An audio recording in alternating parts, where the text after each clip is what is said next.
श्री स्वामी समर्थ, श्री गुरुदेव दत्त. नमस्कार मित्रमंडळी, स्वागत आहे तुमचं माझ्या चॅनलमध्ये.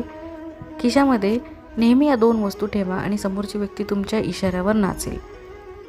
मित्रांनो, ज्यांना घरात, कामावर किंवा समाजात मान मिळत नाही किंवा तुमच्या जवळचे लोक तुमचा सतत अपमान करत असतील, ते नेहमी छोट्या छोट्या गोष्टींवरून तुमची चेष्टा मस्करी करत असतील, मग आजचा हा उपाय तुमच्यासाठी खूप फायदेशीर आहे. हा उपाय कोणीही असो, स्त्री असो वा पुरुष असो, दोघेही हा उपाय करू शकता. अनेकदा घरातील स्त्रिया सासरच्या लोकांकडून अपमानित होतात, त्यांना त्रास होतो. अगदी त्यांचे पतीही त्यांचं ऐकून घेत नाही, त्यांचा अपमान करतात. अशा स्त्रिया देखील हा उपाय करू शकतात. ऑफिस, फॅक्टरी किंवा कामाच्या ठिकाणी तुम्हाला आदर, मान सन्मान मिळत नसेल किंवा बॉसकडून किंवा अन्य सहकाऱ्यांकडून तुम्हाला त्रास होत असेल किंवा तुमची ते पिळवणूक करत असतील, तर समोरच्या व्यक्तीवर आपली मोहीम निर्माण करण्यासाठी आपण हा उपाय नक्की करू शकता. यासाठी आपल्याला पहिली वस्तू लागणार आहे ती म्हणजे मोरपीस. हिंदू धर्मशास्त्रात आणि तंत्रमंत्रशास्त्रामध्ये मोरपिसाला खूप महत्त्व आहे आणि मोरपीस हा सजीव असो किंवा निर्जीव या सर्व गोष्टींना आकर्षित करण्याचे ते काम करतो. अगदी लहान मोरपीस देखील या उपायासाठी चालेल. दुसरी वस्तू लागणार आहे ती म्हणजे कोबीची पाने. कोबी आणि फ्लावर बाजारात सहज उपलब्ध होतात. आपल्याला या कोबीचा एक छोटा तुकडा लागेल.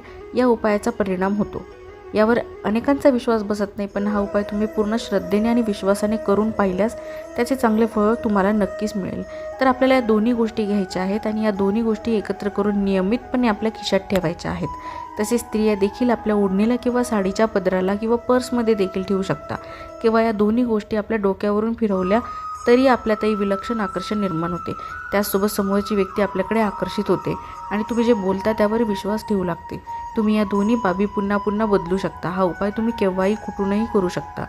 एकच अट आहे की हा उपाय करताना तुम्हाला गुपचूप करायचा आहे. म्हणून अशांना तुमच्या ज्या काही समस्या आहेत ना, तर अशा प्रकारे सोडवायच्या.